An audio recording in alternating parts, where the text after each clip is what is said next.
এবং এই 20 নম্বর ওয়ার্ডের সমস্ত মা বোনেরা থেকে দাদা ভাইয়েরা এবং মিডিয়া বন্ধুরা সকলকে আমি মাহে রমজানের আমি মোবারকবাদ জানাই, আমি সালাম জানাই, আদাব জানাই। এবং আজকের এই যে প্রোগ্রাম, এটা নতুন কিছু নয়,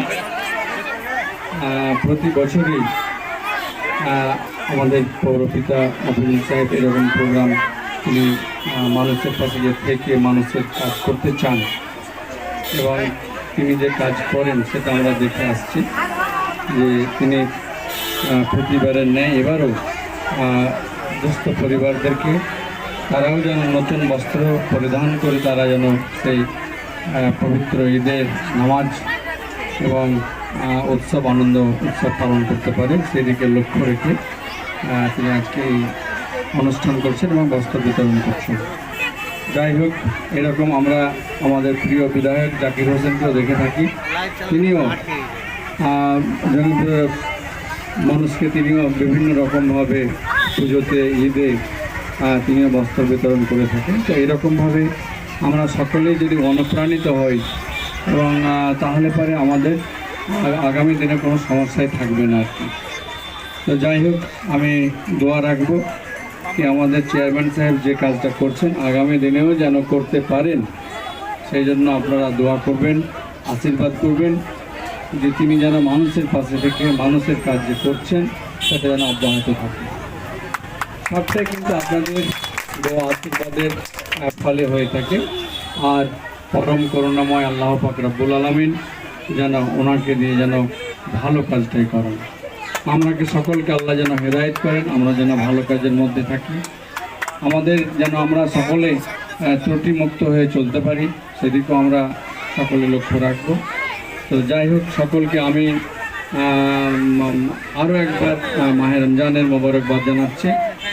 আমি আজকে দিল্লি থেকে বাড়ি ফিরেছি, আপনাদের দোয়া আশীর্বাদ এবং মূল্যবান ভোটের মধ্যে দিয়ে আমাকে দ্বিতীয়বার নির্বাচিত করে সংসদে পাঠিয়েছেন।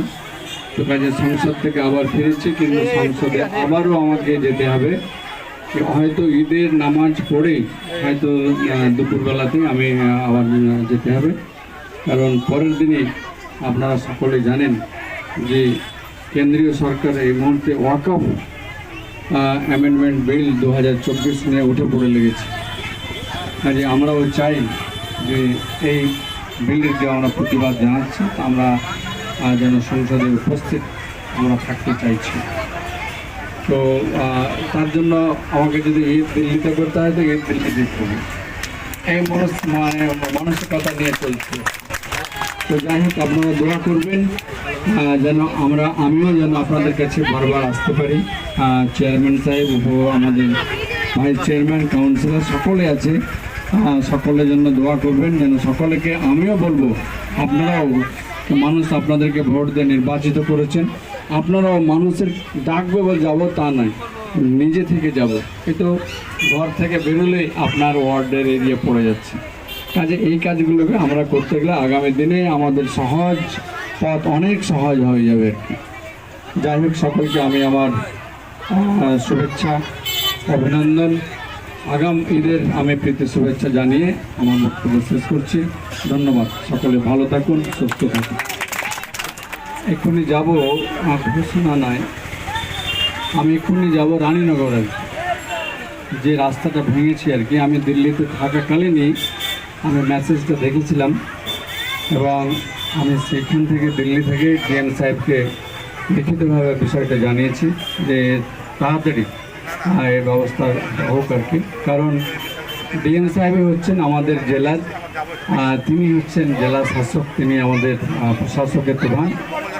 কাজে এই রাস্তাটা তাড়াতাড়ি যেন হয়। তো এই রাস্তাটা আমার দেখার এবং এই রাস্তাটার বিষয়ে আমার যতদূর জানা আছে ওটা এমপি ল্যাড থেকে হয়েছিল নাকি, এমপি ল্যাড থেকে হয়েছিল আর কি।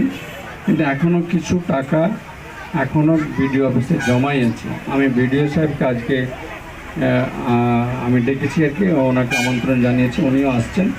কাজে এই রাস্তাটা যেন দ্রুত মানুষের যাতায়াত, অন্তত পক্ষে এই মুহূর্তে এই ঈদের প্রাক মুহূর্তে মানুষের যে একটা মুভমেন্ট থাকে এবং সাগরদিঘি এবং আমাদের জমিপুর যে একটা মানে আর্থিক যোগাযোগ এই রাস্তার মধ্যে দিয়ে আছে, তো সেটা যেন অন্ততপক্ষে এই মুহূর্তে চলাচলের জন্য তার একটা ব্যবস্থা করানোর জন্য আমি যাচ্ছি। দোয়া করবেন যেন আল্লাহ আমাদের সকলকে কামিয়াব করেন।